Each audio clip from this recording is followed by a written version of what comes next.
Hi there, and thank you for tuning in. My name is Alex Huffman, and today we're going to be checking out the Winter 2020 finals of Pinball and Pelham League.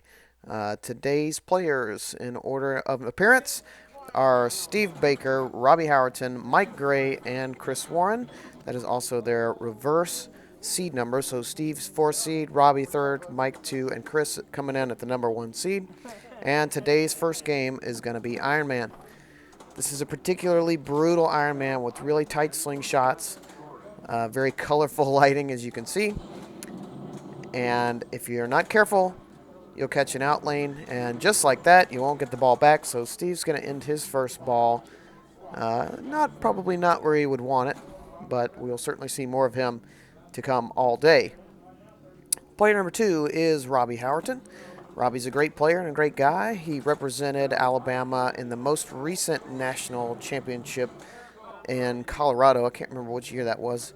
Obviously, we didn't have one for 2020, so I guess that was last year. Or it may have even been the year before that. But let's see what kind of ball we can get from Robbie today on his start. He's already moved himself into second place. Let's see what his strategy is. Right now he's just trying to get control of the ball. Alright, if I'm him, I'm going to try to take maybe an orbit. Looks like he may be trying to start Whiplash. Whiplash, of course, is one of several multi-balls that you can start and that you'll need to start if you want to get towards Jericho and some of the other wizard modes. Robbie seems to be having a little bit of trouble finding his shots early. But, it's ball one. It's the league finals. Maybe a little nervous going on. Who knows? But he drills the shot there in the center to bring up the Ironmonger. 6 shots to the Ironmonger will start Ironmonger multi-ball. And at that point, you have to hit an orbit and continue to wail on the Monger until the super is available in that same center shot. So he needs, looks like 4 more hits on the Monger to start his multi-ball. It's brutal. That magnet just grabbed the ball just enough to throw it right into the out lane. And these things are wide open. I don't even know if there are any metal on the post or if there's any rubber on the posts on the out lanes. But I do know that they are brutal. Player number 3 is Mike Gray. This is Mike's shop. He works and maintains all these games for us to play. And we're very grateful for him and his business, Southern Coin Op and Amusement. So if you need any pinball machines, be sure to reach out to me and I can put you in touch with Mike and he can hook you up. So let's see if Iron Man is any kinder to Mike, since he's the one who maintains this game on a daily basis. Nice little backflip there. Mike is known for being fairly aggressive with his movements, and unfortunately, that lane gets another victim there as we move on to the next player. And coming in at our number 1 seed is Chris Warren. He's giving us an update on the scores. Thank you very much, Chris. Could this game be any darker? He's asking if the game could be any darker. It does look dark on the camera, but it's not as bad in real life. Normally I'm a fan of whites only in the GI, but this actually looks really good. So, you would say probably at any given tournament, at least around here, going into it, that Chris would certainly be in the list of favorites to win at any given time. He's, yeah, that was pretty tough right there. Just a ramp reject and couldn't control it after that. So he's going to come in right at 3rd place there on his first ball. And Steve's got a little work to do, but it's still early in the game. He's still got 2 more balls to do, so he's certainly got time. Ball saves out. He brings up his Ironmonger and now needs 6 shots for a multi-ball. Oh, wow. That's just mean right there. That's one of the things that this game will do to you. You just can't take any breaks. You have to always be on the go, especially when it comes to that out lane. And I will say that on this game, people forget that you can afford to be aggressive on pretty much any Iron Man because the bonus isn't insignificant, but you got to have a long time on the ball to begin with to be able to think about really putting up any kind of real bonus numbers. So it's okay if you tilt early. You're probably going to have more points saving the ball than you would trying to save your bonus. So let's see. Robbie, I think, is in Whiplash, but he's also trying to bring in his Ironmonger at the same time. Oh, that was Ironmonger. Okay, so he's got Super Jackpot lit at the center shot now. Oh, just a terrible bounce there off of that. Oh, nice dig. Off the Iron Man targets there on the right side. Made that other ball disappear into the trough. So he's still got time here. There's a pretty favorable jackpot waiting time, which I think he probably could have used there. And I think that hit off the joint there. It's kind of hard to say. But he's up to $6.5 million, which currently puts him comfortably in the lead. And we'll see if Mike can come back and catch him. See, Mike needs 5 more shots on the Ironmonger to start his multi-ball. Easier said than done, certainly, on that magnet right there in front. You really want to try to hit the right side of the magnet, or of the monger rather, and try to avoid the magnet altogether if you can. If you just clip it right, you'll get a credit for the hit, and you won't have the magnet throwing the ball in an unpredictable manner. It'll go over somewhere to the right side, and you'll be able to catch it. Mike hits a sling out lane, and a bad bounce for him. But he does put a little bit of distance between himself and Steve, and makes a little bit of work towards getting to first place and catching Robbie, who's still pretty comfortable at the moment. And player 4, Chris Warren, steps up again. Let's see what his strategy is here. He likes to take the safe strategy a lot of the times if he can avoid the more dangerous strategy. So it looks to me like he's trying to start his bogey, which is achieved by hitting subsequent ramps. And if you hit enough of them, you'll go into bogey mode where all the ramps are worth. I think they start at 500,000 and then increase for each one that you hit for a limited amount of time. That's dangerous. Nice shake. Just having a little trouble finding the ramps. Make the shot, he says, and he does. So he'll follow that up, and just a little bit late on that center ramp. I think he wanted to catch right there, but it just didn't quite stop. I don't know if that was something to do with the flipper-upper, but he lives and dies by the live catch a lot of the time. But when you're as good at it as he is, and you're as effective, that's probably a good strategy to have. Yeah, I think he didn't. I think he would rather have the catch there. There was a nice live catch. So I think he'll start his bogey here on the right ramp, or at least attempt to. A little late. And he drills it. All right, he wants to follow that up. Nicely done. So what he's going to do here is continue to shoot ramps for, I think it's 20 or 25 seconds. And they are increasing in value as he does so. Yeah, he's having a little trouble getting control here. I think he just wants to definitely not do that. But he does do a good job of putting some distance between himself and Steve, who's up next.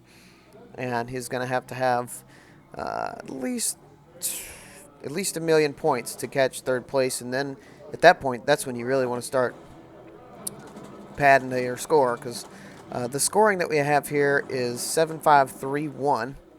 The winner gets 7 points, 5-3-1, and so on. And the winner at the end of four rounds plus winner's choice in game is going to be declared the champion. So unfortunately for Steve, he just really just couldn't get anything going on. And, you know, honestly, this is a tough game to start off with. Because if you can't get in your rhythm early, and this is a hard game to get in a rhythm on. Oh, no, Robbie. He's still in first place and has a little bit of padding, but that's certainly not how you want to end your ball there. The magnets on this thing, they just, you know, the outlanes are so wide that it seems designed to throw them right in there. And I guess in a way it sort of was. All right, let's see what Mike has for us. Currently sitting in third place. He starts his Monger multi-ball, which means he's got to hit one orbit now. And, oh, just a little bit early. Okay, or you could hit that center shot like you just did, which is actually the tougher of the shots to hit. Oh, he just had a ball clack off another ball over the ramp and into the out lane. In colloquial language, we call that getting screwed. Oh, that was just brutal. It's hard to recover off of something like that. But he's almost to second place. Let's see what he decides to do now that I wouldn't say he wasted his Monger multi-ball, but he didn't take advantage of it to its fullest, certainly. That's a nice nudge. It didn't quite clear the slingshot, though. Let's see if he can get something started here. Let's see what his strategy is.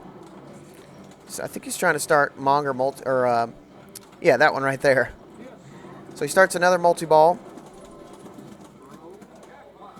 And you want to hit the drone stand-up targets and the War Machine shot that shoots the ball back at you like it just did. And I think that multi-ball's over. I don't think he's going to get that back. Oh, I think he got to add a ball at the absolute last second. Wow, I didn't even know that was available, but he sure drilled it and got lucky. I don't know, he might have known.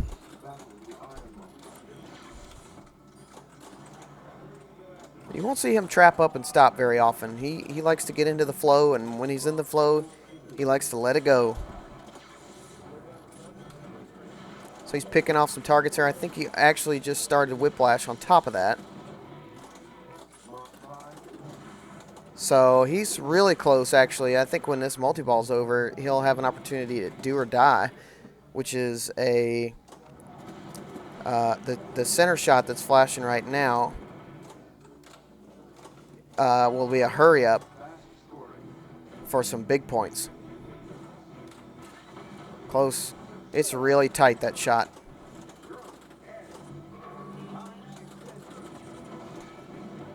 So he wants to get that center shot to start that mode. Let's see if he gets it here. Ah, just a little bit late. That's the tightest shot in the game. It's also almost all the way at the back of the playfield. It's one that I often find myself having troubles with. It can be backhanded, but that makes it a little bit tighter than it otherwise would be from the right flipper. Yeah, he went for the transfer and kind of wobbled it in there, but I think it's fine. So do or die starts. It's 35 million points here on the countdown. So if he cannot do that, oh man, he just had an opportunity to blow everybody out of the water. And unfortunately has just a little bit of a fumble there and ends his ball. However, he is still in first place. And I think Chris is swiping the sweat off his brow from that one, because if he had nailed that, Chris would have probably had to do the same. You know, you'd say, what's a good competition score on this Ironman? I would say probably 12 to 12.5 million would be good for at least second place. So a good score from Mike there, and a good start to his final round of the Pinball League 2020. No, and that's it for Chris, who didn't even catch Robbie, as he says. So Mike Gray is going to take the win on Ironman, and Chris is going to come in third behind Robbie. And getting 1 point this round will be Steve Baker. And I apologize for the quick cut here in just a second, but we started the video right as soon as Steve plunges his ball on the next game, which is going to be Sinbad. There it is. So this is live action. And again, I know that was a little fast, but we do with what we can here at the Pinball and Pelham League. And just as soon as it starts, it ends, unfortunately for Steve. This is the EM version of Sinbad. Many of our viewers will probably be familiar with the solid state version of this game, which allows you to get up to, I believe, 5x on your bonus multiplier. On the EM version, however, you have to clear all of the drop targets to double your bonus. So it is a little bit different. But I kind of like this version better. I think it makes it more challenging. I don't know, there's things to like about both of them, but this is a game that really suits Robbie's style. He likes to flip a lot whenever possible, and having those scissor flippers, you have to be in that mentality anyway, so it kind of, to him, is probably suited to his style of play. So nothing going really for either of those two guys on their first balls, but Mike's going to step up here and we'll see what he's got for us. What you really don't want to do is that plunge right there, because it's going to hit off that and go right to the out lane a lot of the time. You really want to plunge, ideally, the first or third lane up top. First to the right, that is, or third lane, second to the left. And that's going to happen a lot, too, where it just kind of dribbles off the spinner and down into the drain. But, he's in there. And this is a 5-ball game. That's exactly what Chris was saying. Don't plunge down the left into the right out lane. It always seems to find that spot. So you don't really want it to go in there either, because it'll go straight down the middle. So the plunge is pretty important on this game, especially one that's as brutal as this.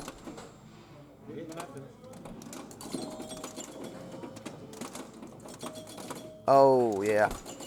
That's a big flipper gap. This is a tough game. But, being 5 balls, you do have some time to make up for it.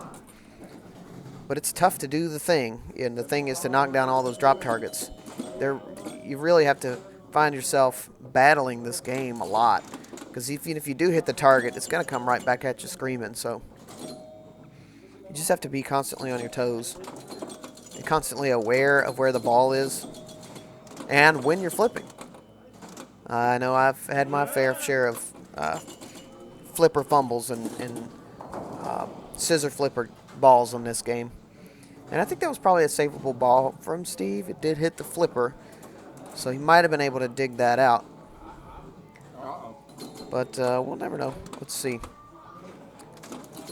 All right, so Robbie steps up for his second ball. This is a game I could see Steve doing really well on, too. But Robbie, you'll notice he likes to line up his shots with the flipper, and then at the last second he'll kind of drop the flipper and then fling it away. But the scissor flippers are really something I think he'd be able to handle pretty well. Getting some side-to-side action here. Yeah, I think he just wants to get a little bit of control. Nice dig. Probably let that pop up. See, it's a difficult one to get any control on. It seems like it just tips right in between where the gap is between the flippers. If it hits at a weird angle on the flipper that you wouldn't normally hit, it kills the momentum of the ball, like what just happened for him. That wasn't necessarily his fault, because he did the right thing by not flipping away, because he would have probably gotten scissored, but because it hit that weird angle on the flipper rubber, it just killed it right into the drain. So here's Mike. Mike was our first game winner and is currently in the lead for the match at 7 points.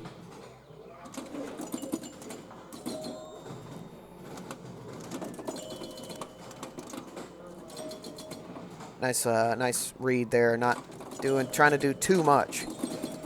It's okay to let the ball bounce on this game. You do have that wide area. You just have to make sure that if it's right in the middle, kind of close to that you're not going to get that strange bounce. So he needs 3 targets. Oh, that one clipped. Actually, he needs 4. The red target up at the top left. The spinner's adding bonus. He clipped that target again, but it didn't go down. He clipped it again. It didn't go down. Goodness. All right, so he'll get some stops here. Let's see if he goes for that yellow target. I think he went for the red one, actually, on the backhand. Gets it anyway off the pop bumper. Just careful. Yep. Yeah, real dangerous there. So he needs 2 more targets to get his double bonus, which he's at 9,000 right now currently. Ah, and he's going to get a 5,000 outlane, so that was still a really good ball, even without getting the double bonus. That puts him well into the lead at 42,000. Mike came ready to play today, that's for sure. And player 4, ball 2, is Chris Warren. I think he'll be okay with that. Plunge. Oh, that's dangerous. Yeah. Yeah, I think he wanted to try to get a stop there or something, and it just bit a little harder than he would want it to on the bounce there. That was an interesting technique there. He kind of let it bounce off the flipper and then flipped it away. And another rough ball for Steve, just having difficulty getting anything going. But make no mistake, though, when Steve gets going, he does not stop. Steve is a great player. All these players are great.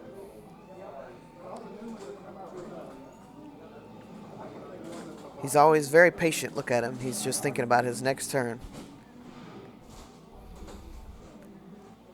And up comes Robbie for his 3rd ball. And that's the thing about this.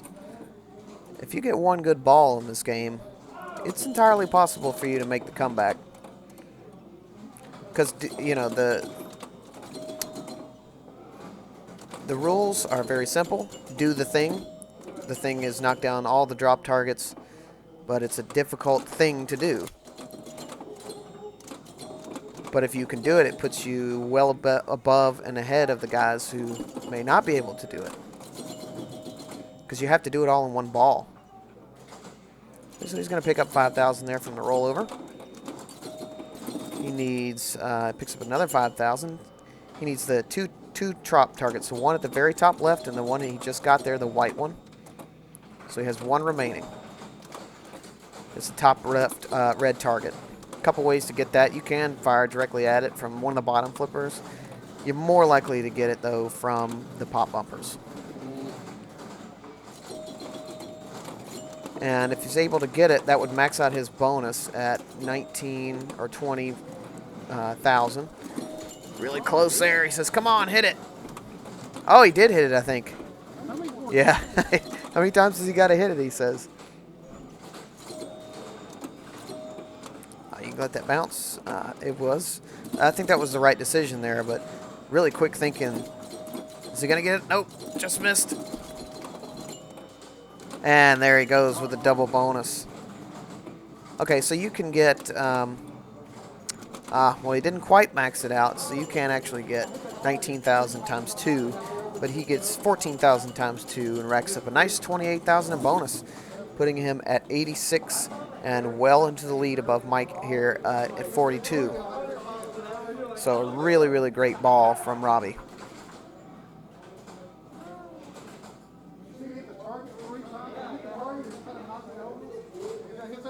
All right, let's see what Mike has going for us today. What you don't want is that right there. This is dangerous. This is dangerous. It's going right out. He's able to corral it, but that's not a fun way to start your balls when you have to. Oh, Lazarus ball. Nice. We were all, oh, man, what a great save to an unfortunate end of that ball. You could see him just battling back and forth with the game. But a nice little bit of excitement there from Mike, although I'm sure he would have liked to keep that ball going a little bit longer. So here comes Chris, and he's trying to avoid the Drano there. I think he'll be pretty happy with that. And believe it or not, it's actually better to be hitting the pop bumpers there. And even though it provides some unpredictability, it's safer than just letting the ball dribble out of the spinner. Yep, good read there. So Chris only now needs 3 more targets. 1 more target, actually. He's got the last target that Robbie had a couple balls later, and that was difficult because he had all the things going right for him on that ball. But he did manage to put himself into 3rd place. And let's see if Steve can get a good ball here.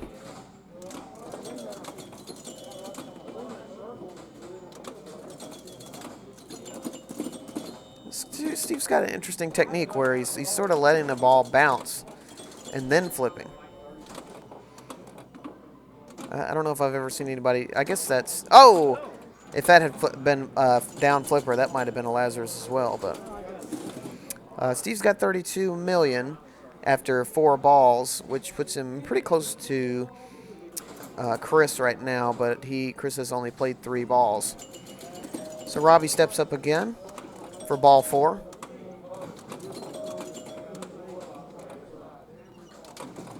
And he's already making quick work. That left target on the white target next to the orbit there is the toughest one. You can't really hit it from the left side. It has to be from the right flipper. And even if you do hit it, it's a dangerous target. And that had that drain bow look to it a whole way down. A little too much side to side on that. So here comes Mike for his ball 4. Robbie did roll it, so he's at 126, which is just a really big score on this game. It's going to be tough to come back, especially this late in the game. Oh, Mike got brutalized there by the outlane plunge. And there's really nothing that you can do. If it goes down there, you just have to... You can bump the game at one of 2 places. You can bump it right as it comes down the lane right there or right there. And I think Chris tried to do both, and neither one of them worked. So this game, it'll get you. Now, with 1 ball left, it's going to be extremely difficult for really anybody to catch Robbie, because even if they are able to get to the double bonus, he still has the ball, and it's only going to be worth so much. At some point, your scoring opportunity almost maxes out once you've completed the double bonus. So that makes it a nice nudge there from Steve. Great nudge. So he needs 4 targets right there in the front. Yellow and purple. Another good read there to tip that ball up. Yep, there you go. Let's see what he can pick up. Oh, here we go. Got to look out for that. And he gets a favorable bounce, as well as picks up 1,000 points in the in lane. Oh, another nice nudge on that out lane. Oh, here we go. Anytime it comes down there, you just got to hold your breath. Oh, and actually went out the other side, which we don't see nearly as often on this. But, hey, telling you what, he finishes with 70,000, excuse me, which is pretty good considering where he's at. He's currently in 2nd place, unless Chris is at 80 something, which he may be. It's either 80 or 30.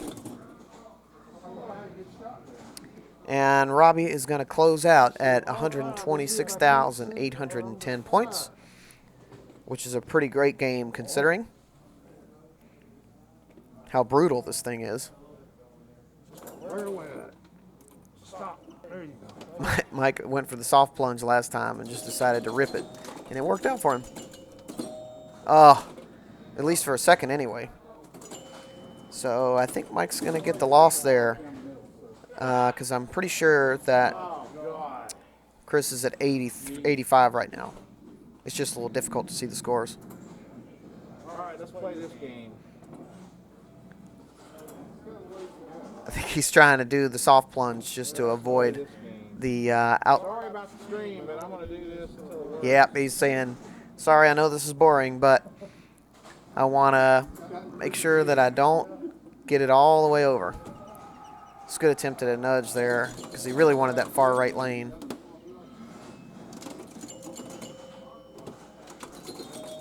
Oh, nice, nice, nice. Good start from Chris here. Already has 4 of the targets down. Get some side-to-side action, but able to corral it. Oh, man, that's tough. I don't know if I would have gone for that. You have a good chance of draining right down the middle off of that. So he is going to finish anyway in 3rd place, because he was at 30-something. So that puts him at either 50 or 63. And we're going to move on to our 3rd game, which is Trident. All right, and an update on the scores here.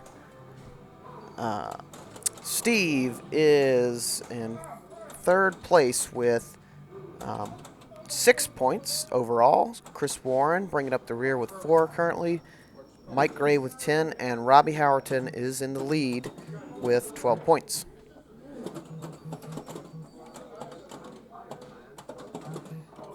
So Steve steps up for his first ball. And the 2 sets of pop bumpers, or slingshots rather, make this game have lots of side-to-side action. But Steve seems to be handling it pretty well so far. Oh, there is a little out lane that you can bounce back in there on the right side. You actually can't lose the ball on the left. So all the action happens on the right, but you have to be careful because if you try to trap a rolling ball, it can really get you into trouble over there. So you got to be good with your bounces. And here's me. Sorry, I should have edited this out, but here's me running up to fix the score cam that glitched out a little bit on us. We're still working out the bugs. This is our first event with the all-mobile rig. So we're still trying to make sure that we have everything working properly when we get to some big-time tournaments like maybe Pinvasion or something that comes to town. And here's me just trying to figure out what is going on with the wireless rig. Eventually we'd like to do some live streams. We've had internet at the shop there before, but it just doesn't make sense for Mike to have it on all the time unless we are having big tournaments and stuff. So that's why I'm going back editing this and put it in on YouTube just for our players to enjoy, really. And Robbie's going to step up. Couple plays to play this game. Really the biggest and baddest and best one is to knock all the drop targets down right there like he just did. Oh, nice. He just knocked one right off the center post that doesn't have any rubber on it. That takes some nerves of steel right there.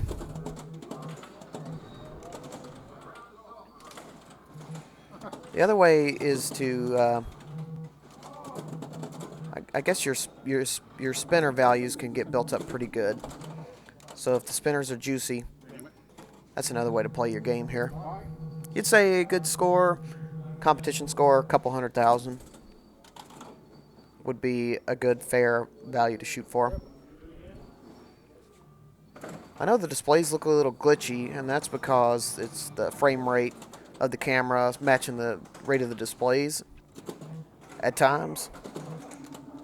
Nothing really. Oh, he gets one off the center post too. Nothing we can do about that until we change the frame rate. Got to have a little bit better computer. Oh, and he went for the bounce again, and it just wasn't there.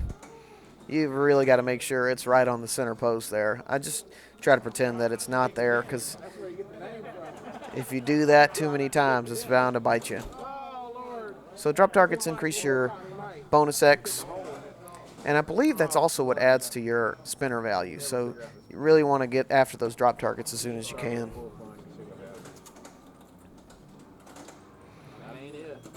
So you heard Chris saying he was going to test the full plunge there to see if he's able to get the top saucer there.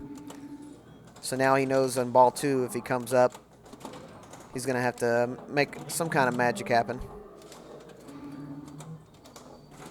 Nice set of drop start there. Yes, so that did increase his spinner value there. And his 2x on bonus. The problem is that these bally targets are often pretty stingy in that you can absolutely drill one. I mean, hit it right on the face and it won't go down. So after ball 1, we've got Steve in the lead with 51,000. I'm sorry, Steve has 51. Robbie's got 79. So Robbie in the lead after ball 1. Steve steps up for ball 2. He's able to find that saucer.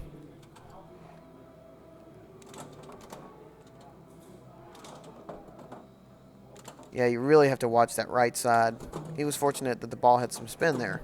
Oh, no, right off the pop bumper. And this is only a 3-ball game. So he adds an extra 8,000 points on that ball, which I think he probably would have liked to have a little bit more from that. But Steve is a rhythm player. And boy, if he gets in that rhythm, you better look out.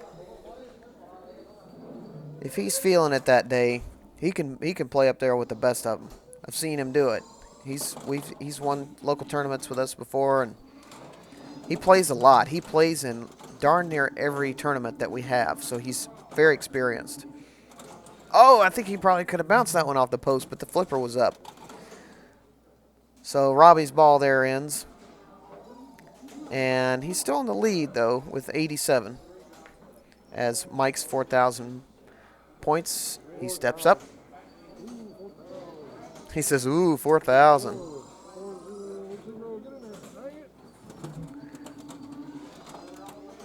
Let's see what Mike's got for us here on ball 2. I really do love this game. I tend to play this game really well when I don't call it in competition.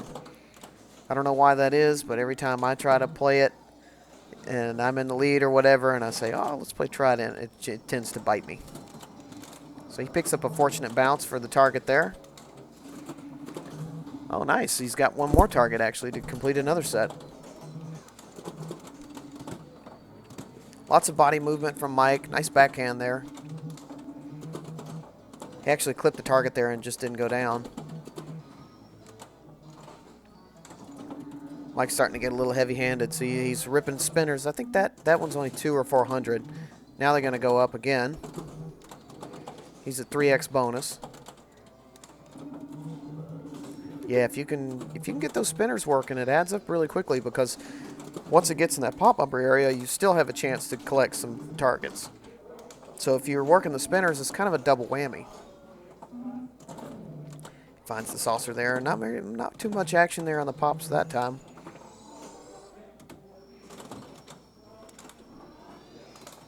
Ooh, just fighting that one off. There you go. Almost working both sides of spinners at once there. Oh, yeah.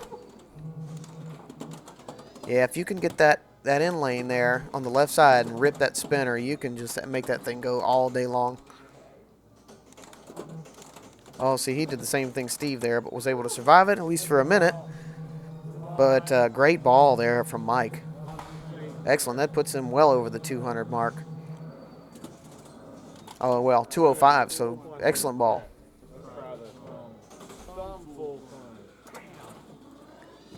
He said he full plunged it with the thumb that time to see if he could get it to find the lane, and he doesn't find the saucer enemy. Oh, see, he just absolutely nailed that target, and it didn't go. He's going to bounce it over here. Missed it that time. I think he hit it again. Yeah, he hit it again and didn't go. That just kind of stinks because you're seeing all these other players. They're hitting the targets and it's going down. Got it that time. Ah, yeah. I think he... I don't know if that was savable or not. The tilt on this is pretty fair. But I think I probably would have given the game some kind of... Knowing where he's at, being in last place, stepping up the aggression level there. He knows that too. I'm not telling him anything he doesn't know. But just not a good bounce for him there. Oh, nice real quick set from Steve. He just can't miss, can he? A little bit late there. Oh, he almost got him on the center pop-upper again. Finds the in lane there on the right side, which is always good to see because you're not having to scramble. Gets another set, a free set of drop targets. That always feels good. Makes you feel like things are going your way. This is the kind of play we like to see from Steve. He's starting to get into that groove a little bit. He only needs one more drop target. No, and that's just not much you can do. Slingshot to the corner right there, but a great ball for sure. He's put himself firmly into second place at least, and I'm going to make Robbie and Chris work for it. Nice little submarine comeback ball there. All right, Let's see what Robbie's got for us on his last ball. No, no, no. That's what happens when you try to catch on the right side. And he knew it, too. We were talking about this. He said, you know, that right side's going to get me. And sure enough, he was right. But it gets everybody eventually, so you're not alone in that, Robbie. Yeah, you just don't think about it being open over there, and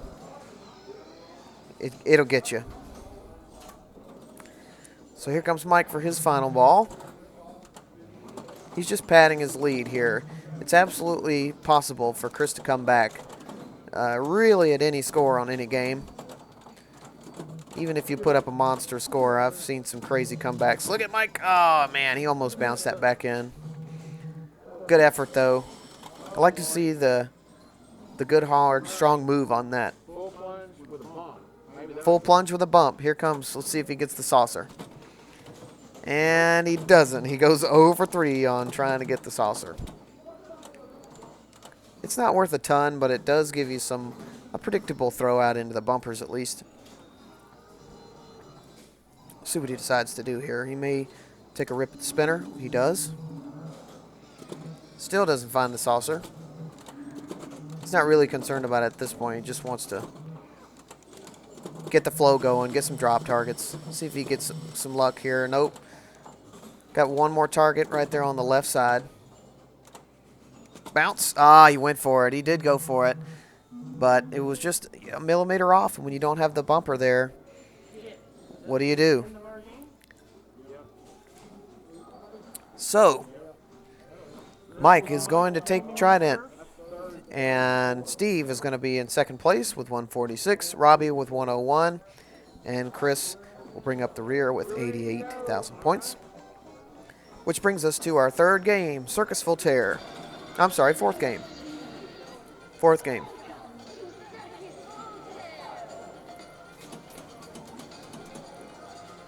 So, Steve is going to plunge off here. He actually gets the skill shot. One of the things on this game that I really seem to have trouble with is that skill shot. I always overdo it. A couple ways to play this game. My personal favorite is to go Ringmaster all day. Ringmaster is brought up by the WoW targets you see up at the top right playfield. Looks like he's got maybe 1 or 2 more hits to bring him up. Oh, no, a little bit of a fumble there. Not a whole lot of work done there, but you know what? There's still 2 balls, so he's got plenty of time to make up for it. And that wasn't like a nothing score. I mean, 1.3 million, that's not a horrible ball. All right, let's see what Robbie's got for us.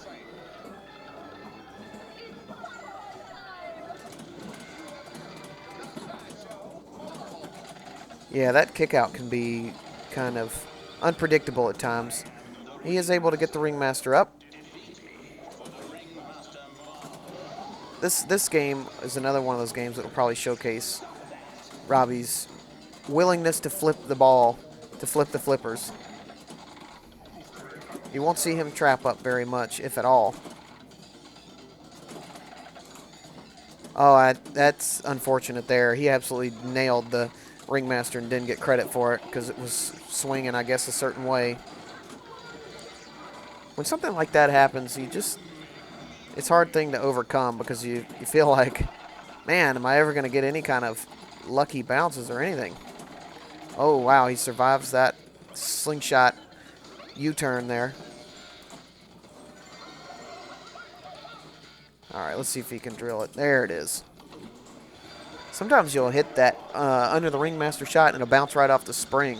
That's another one of those come on moments, you know, where you absolutely nail it. It hits center of the shot, and it's just too good, actually. Nice quick little drop catch there. Oh, here we go. Ah, yeah.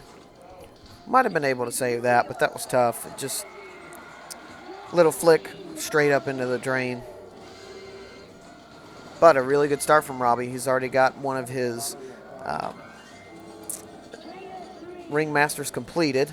As you see me fiddling with the camera there, trying to get it to work properly. Actually, the cord was in the way. Still is. We're constantly improving our setup here. In fact, I just added a couple things that'll hopefully eliminate that issue for our next stream. And here is Mike for his first ball in Circus Voltaire. You hear Chris in the background giving us an update on the scores. Robbie got 4.8 on his first ball, which is a really good start. Good competition on this. Competition score probably be, I would say, 15 million. You'd feel decent about.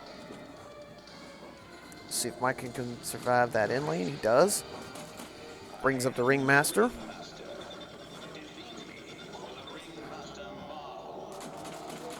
Got to be careful with that kick out. No. Oh, he got the save. I'm sure he'll be pleased with that. Oh, he almost had the hurry up there. I think he hit off the spring and it went right down the drain.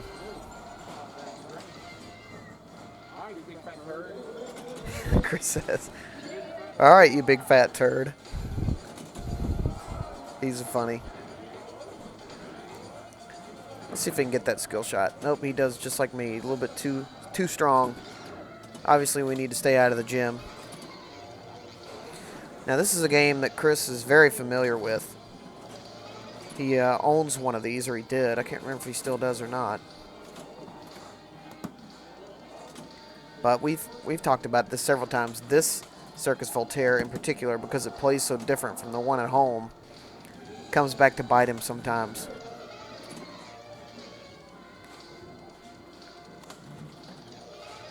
One more high wire to strike an arc, so not sure exactly what that means. Oh, okay, so it's just a two-ball, multi-ball. Do you get that from just shooting the ramp? I'm not really sure what starts that. I mean, obviously the ramp starts it, but if that was a mode that he was in, or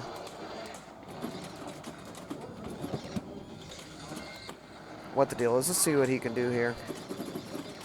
Saw an 800,000 point jackpot. Yeah, he's going to lose that. Yep. Pretty good value out of that, honestly. I mean, he didn't hold it for very long, but was able to put himself into first place with it. He's pretty happy with that, I would imagine. 6.6 on ball one. And he didn't even go for the ringmaster. I think he was just trying a different strategy this time. He told me afterwards that every time he does the ringmaster all-day strategy on this, it comes back to bite him. I think he was just looking for something else. And so far, it seems to be working for him. So Steve's a little strong on his skill shot. Oh, yeah, nice backhand flip there. Yeah, you can tell that Steve's settling in now. He's getting into his groove a little bit. Starting to make the shots, see the ball better. Got to survive that kick out. Yeah. Yeah, oh, man. Tough to react to that, really. You see that horseshoe back there? Just every time you hit the right side, it wants to fling it right down the middle. He did the right thing by flipping away, but it hit the bottom of the sling shot on the right side. There's no way you're going to have time to recover from that. All right, Robbie steps up for his second ball. He's currently in second place with just under 5 million. I think he's going to go for ringmaster all day. Oh, man, that was close. If he had held on to that ball any longer, probably would not have gotten that ball save back. Each time you defeat the ringmaster, it gets a little more and more difficult to bring him back up. But I think if it's either 2 or 3 defeats, you get multi-balls on each one after that, which is why it's such a good strategy. He locks the ball here. You can start a multi-ball by hitting the 2 stand-up targets on either side of that center left ramp to light your lock, and then locking the ball, golly, right off of the pop bumper. Kind of a cheapo drain from the game there, but not much you could have done about it, really. Just got to take your lumps. Sometimes that's just pinball. But he puts himself into first place. Certainly putting himself pretty much out of the way currently for second and third, or first, fourth and third and fourth place. So there's some distance there that Mike's going to have to make up. I think he's going for the skill shot there. You can see the ringmaster's up for a little while until you hit a shot like that. So now he's got to go through and do the whole thing again. I think it's 5 hits. He didn't like that. He actually wanted to not do that to keep the ringmaster up, I think. Oh, nice. Nice dig. Yeah, he did the same thing that Robbie did earlier. He smacked the ringmaster and it didn't give him credit for the shot. And he's going to get in the drain. Oh, man. The tilt on this is pretty tight, so I'm surprised that that did not tilt. Sometimes if you give it a shove, you have to give it an equal and opposite shove, and you can get away with that. I think that's kind of how that worked out there, but yeah, he said he tried to knock it out of there, and unfortunately just wasn't able to get away with it. So he and Steve are battling it out for last place on Circus Voltaire. That certainly doesn't mean that they're out of it by any stretch of the imagination. These scores are definitely achievable on a single ball.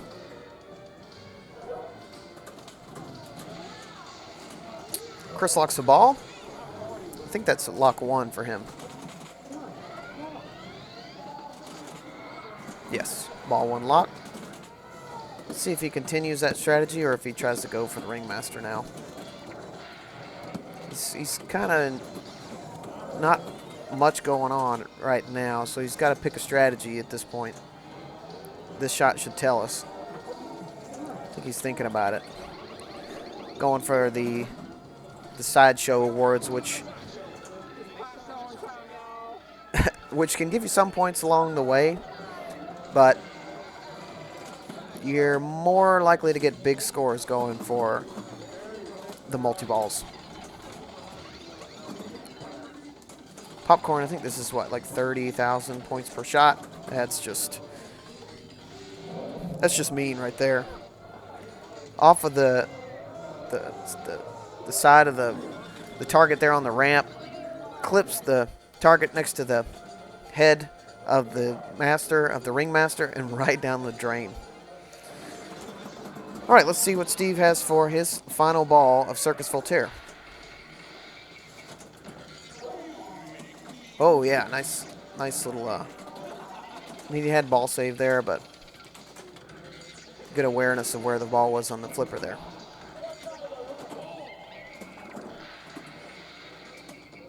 Oh, yeah, catches an in lane.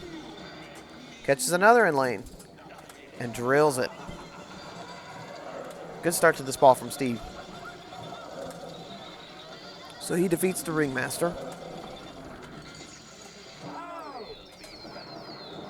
Gets 1,000,000 points for doing so.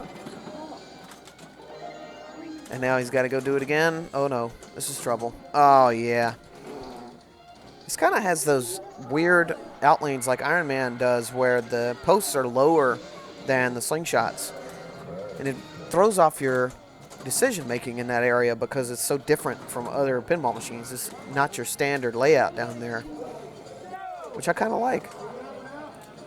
But honestly, that was a good ball from Steve. He put himself in, he's still in 3rd place, but he put himself away from Mike, and Mike is at least going to have to earn it if he wants to catch up. Robbie's final ball starts. And it ends. Oh, no, it doesn't. Oh, yes, it does. What a roller coaster of emotions for Robbie. Oh, man. Well, that was unfortunate. But let's see where he's ended up. Let's see. His final score is just over 8 million. So Chris is right behind him, probably going to catch him. But Mike's got to put up something here if he wants to avoid coming in last place. Keep in mind that Mike is currently in the lead as far as the tournament is concerned, the finals. He's got 17 points. Robbie's in 2nd place with 13, so he really doesn't need to be... So get out of the outlanes. Doesn't need to be taking last place here. He's played well today. That's certainly going to help. There's 1,000,000 points.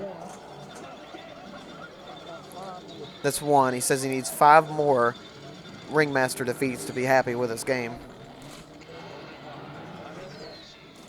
That puts him, what, about 4.5 million now.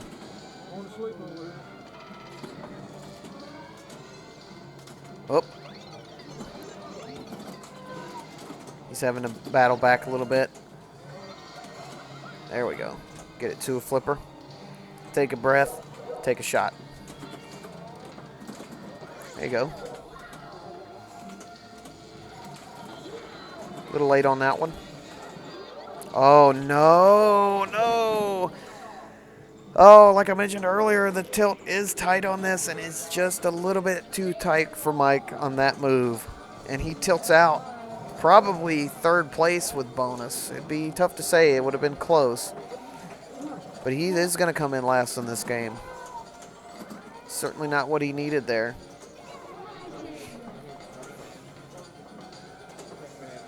And there's me making some slight adjustments, making sure everybody gets a good angle for Chris's final ball.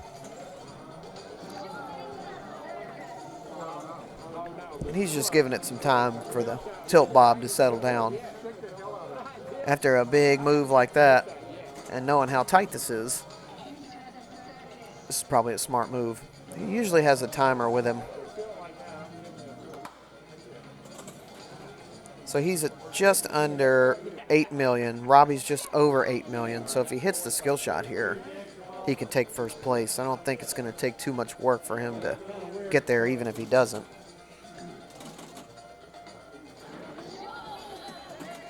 So he misses the skill shot, but he lights his lock, I believe.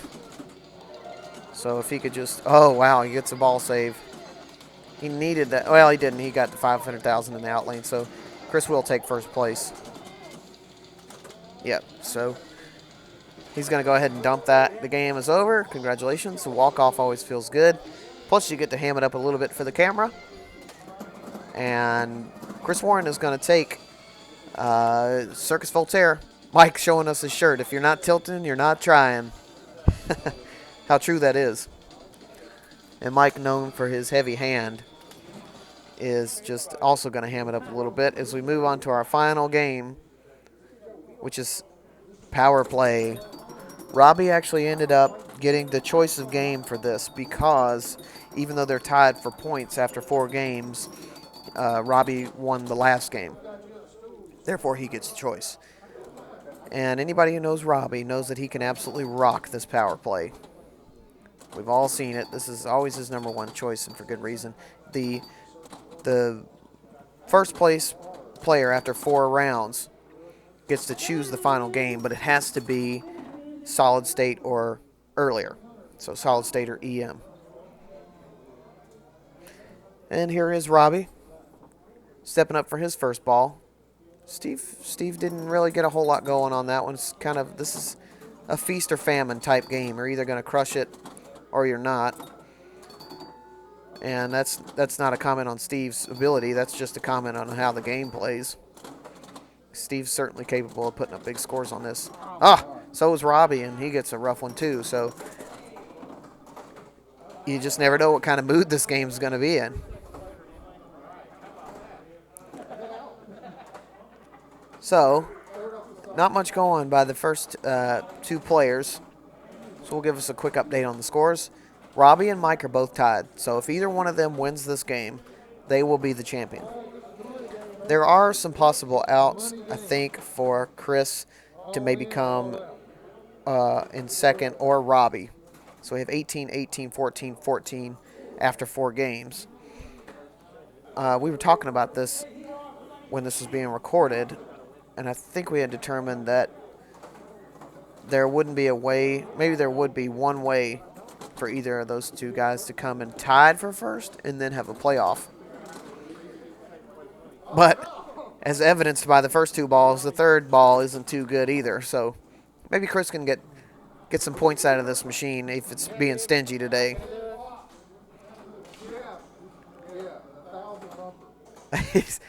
He got a 1,000 pop bumper, Mike said. And that was all there was. Like that? That's trouble. Oh, nice little bounce off the metal post there. Or the rail guide. Really the key is getting that up post between the flippers. And then being careful when that happens. You get the... Oh, no. You get the up post by hitting the target underneath the center 1000 pop bumper.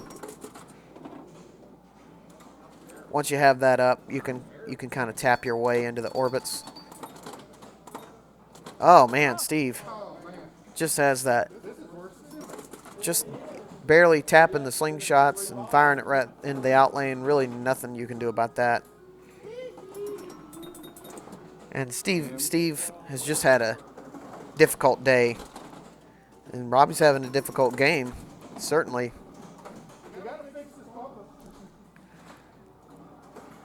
So this is only three balls. And so far, none of these players have really been able to get anything going. Just a stingy day for the old power play.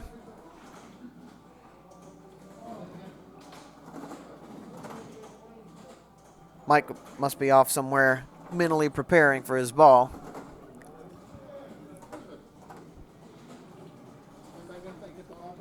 And let's see what he's got.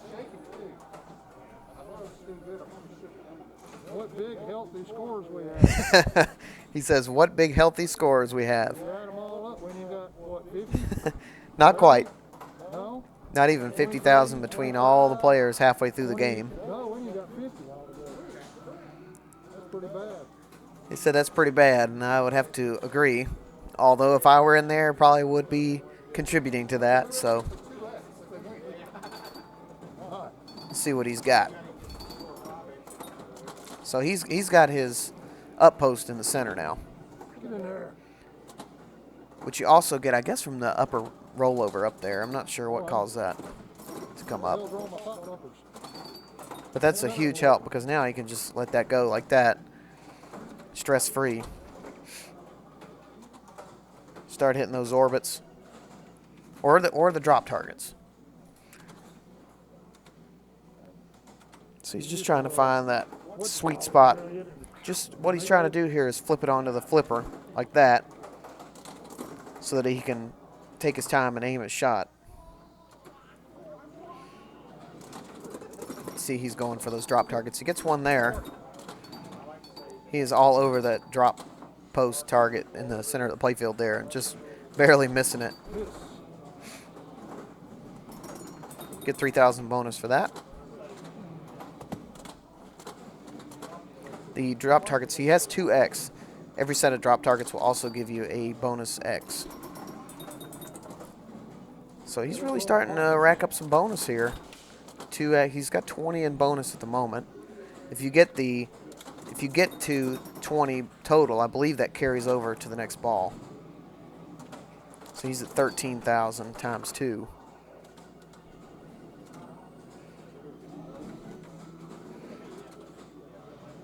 Just trying to find that. There it is. There you go. So that gets him at 13,000 times 3, or 16,000 rather times 3. That's half the. He says he's been playing Amigos with the sensitive flippers. Let's see. He may go for the orbit here. Yeah, he does. Just a little bit early.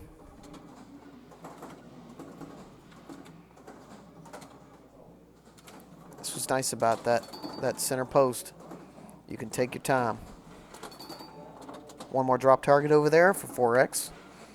Might actually go to 5x. He went all the way up the orbit there and didn't get a single one of those rollovers. I didn't even know that was possible.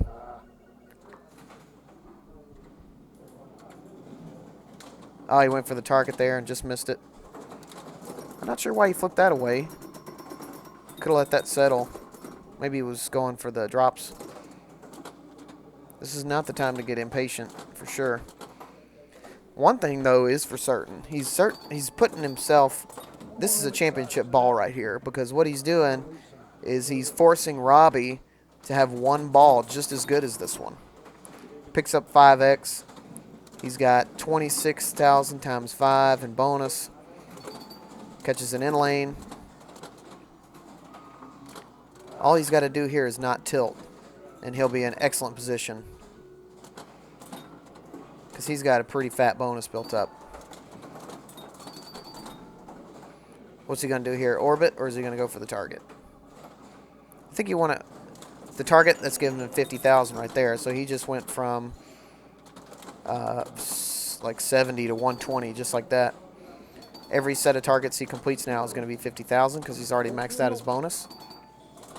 That was a big move for somebody with that fat bonus. He just got another 50, so he's at 174 plus 29 times 5. Huge ball from Mike right there. Championship caliber ball.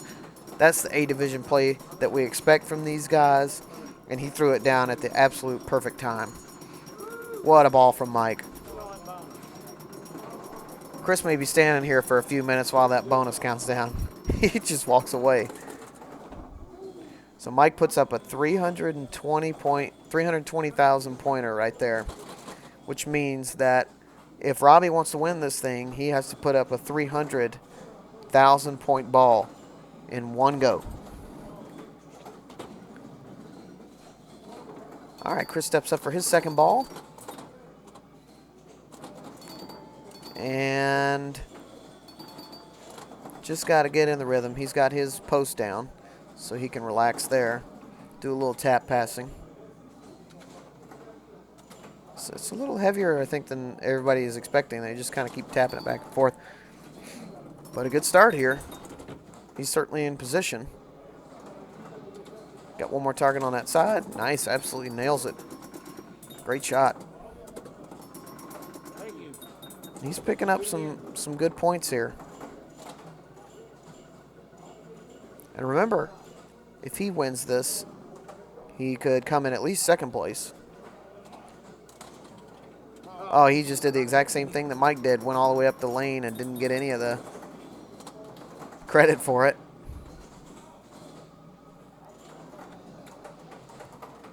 Let's see if he does it again. No, he went for the target this time. One more target on the left side. Got to build up the bonus. He's also got his 20 that will, I believe, carry over to the next ball. I think it does.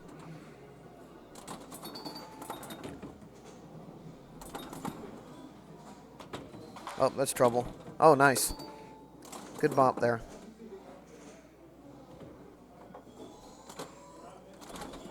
Yeah, good decision to flip that away. He didn't get credit for the up post, though.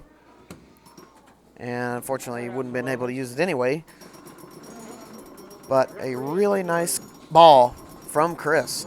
He at least put himself in position on the next ball where if he has a half-decent ball like that, he may be able to come back on this bad boy. But I believe, unless Robbie catches Mike, Mike would have more points than Chris anyway. And Steve, man, just never able to get anything going on power play. Just, you know, sometimes it's just not your day. Steve's definitely a better player than that. He knows it. I know it for sure. When he tears it up, you better be looking out. And Robbie is unable to get to Mike. So Mike will be your 2020 Winter Pinball and Pelham League champion. And this is more of a victory lap, although I think it's possible for Chris to come back. And maybe not, actually, because Robbie beat Steve. I don't know. I don't want to think about all the math, but I feel pretty good knowing that Mike is going to win. A, because he's got a fat lead right now, and B, because I was there when this was recorded.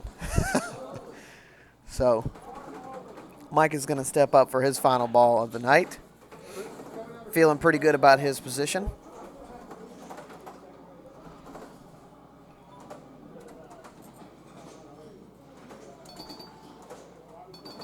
See if he can add to that lead, further secure that title. Really, it was that second ball that gave him the win. And on the game that Robbie picked, too, which is probably something that Robbie didn't appreciate too much. Robbie's a good player and has played well all day. He just got bit there at the final round. But but certainly Mike deserves it. They all played really well. Take it. He says he'll take it. 40. Why wouldn't he? 347. A little bit more. That's all I got to do. So Chris steps up for his final ball. He's got to double his score and then some. And let's see if he can do it. He certainly is capable of doing it. No doubt about it, but that ain't going to get it. Mike is the champion. Very well deserved. An excellent play from everybody all night, but he was just better. Look at him being excited. He doesn't get to play on the stream very often for whatever reason, but I'm glad that we got him getting the win. So an exciting day for Mike. Congratulations. And don't go anywhere, because we're also going to have a bonus game for the B Division title. There's a three-way tie for first place in B Division. So we're going to look into getting that. On Playboy, stepping up to the plate first is Rick Peacock. The other players are David Wurst and Dave Insminger. And I think you'll all be pretty surprised with the level of play. I know a lot of people maybe that aren't from Alabama don't really know what the pinball scene is here. And I'm telling you, the B division is tough. All of our divisions are really tough. We are small but mighty.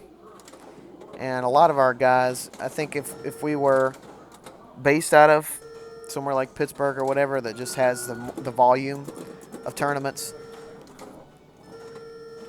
would really surprise some people. So good start from Rick. Rick is a staple in our league.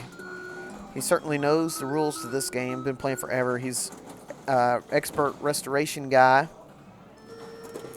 He recently acquired and restored an EM Matahari, only one of I think 28 that was ever made, and it looks amazing.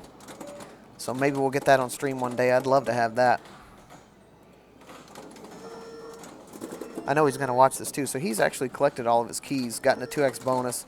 Oh man, he survives that brutal return from the key right below the pop bumper, and then just gets a little unlucky and it flings it right into the out lane there. But good start from Rick. 60 is a pretty solid ball for your first ball.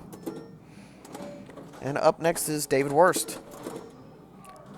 Fun fact about David Wurst, he is a college football referee and a good pinball player, but just goes like that with this game too. Any of these solid state games really, in a lot of ways, can be a crapshoot.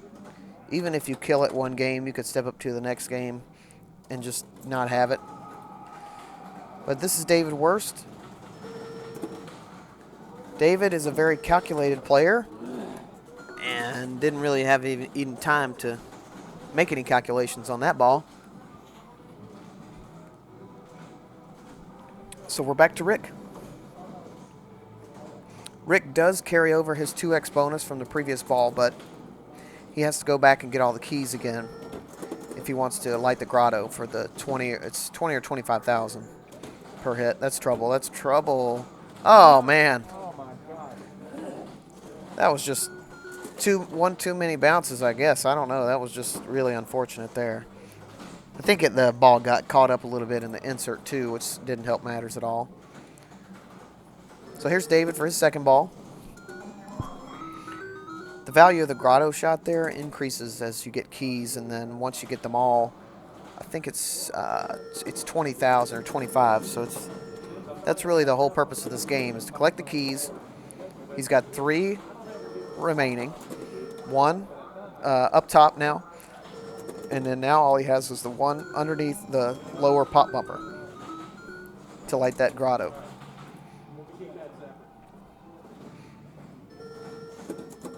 And we were actually, Rick and I were talking about this as he was playing this ball in the background there. And we asked him about it afterwards, and he actually was not aware that he had to collect the keys. I don't know if he's ever even played this game before today. So you won't really see him taking shots at that center target. But still, you can still put up some decent points, collect bonus. Picks up 5,000 there for that half roll over there. Picks up another. Oh, it didn't give credit for the rollover again. He almost had the target there. Oh, he gets it that time. So he gets his 2x bonus. Puts the grotto at 25. Picks up a few drop targets along the way, which aren't really worth shooting for, although they're nice to have if you get them. He drops the set. That's trouble. Oh, yep, nice. So really what you want to do is shoot just to the left of the pop bumpers now and try to get the grotto, and that's not going to work. It was a really good ball, though, for sure.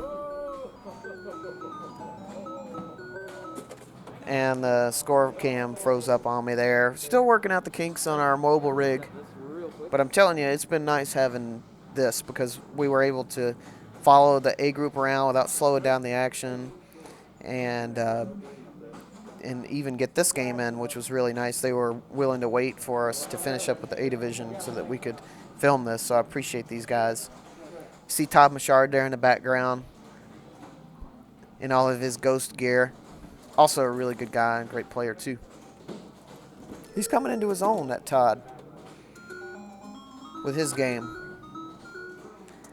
So we'll get to see a little bit of Dave's game now. What you'll notice is that he's very calculated. He is very good at reading the ball. Nice save there. See, very good bounce there. Nice read. He's a smart player. Very smart player. He's technical. Very technical abilities. Right now, he's just trying to get some control.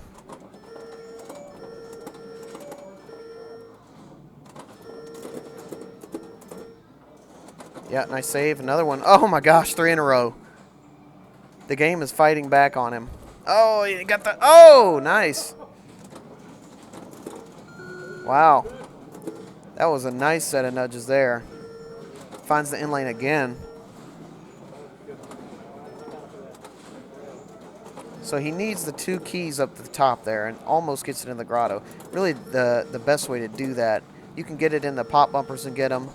Or, that was a bummer there, but they're all right in there. It's anybody's game. That was a nice comeback ball from Dave. So he went from not really having much of anything after the first ball to really putting himself in a position to where he could come back and potentially win this thing. And the winner of this game in the finishing order determines the finishing order for their entire round of play today. So Rick is looking for a little more action there on the either the pop bumpers or something, but he does pick up the 5,000 there. Let's trying to get to those top 2 keys there. Little spin on the ball, that's dangerous.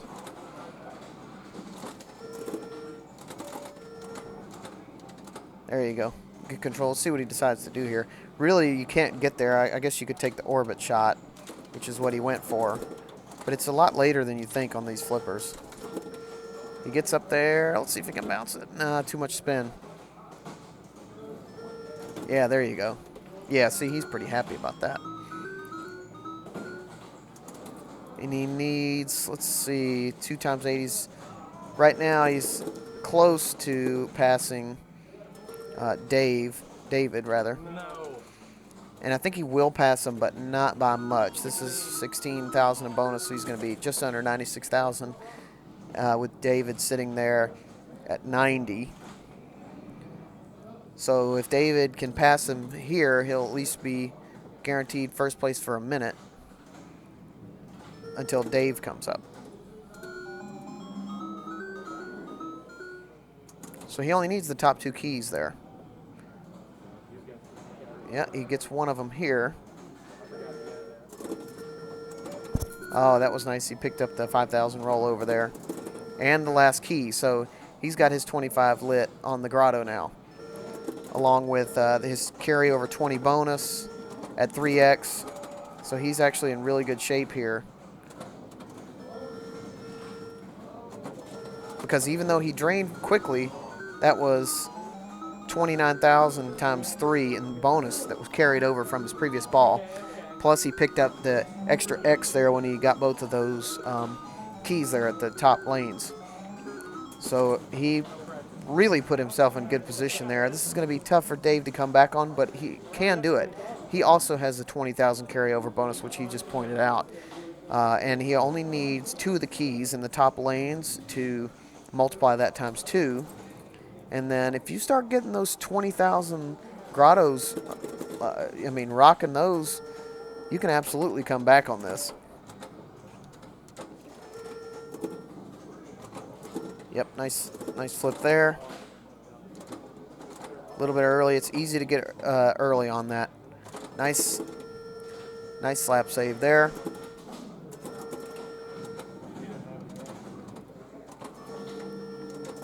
Gets a set of targets. He really wants. There you go. So he needs 1 more key to really get himself into position. See if he starts nailing those grottos. I'm telling you, right now he's at 26,000 in bonus with no multipliers. But if this lands, that'll be times 2. Oh, close. Oh no, not much you can do about that. But man, what a great fight from Dave. And David Wurst is your B Division champion.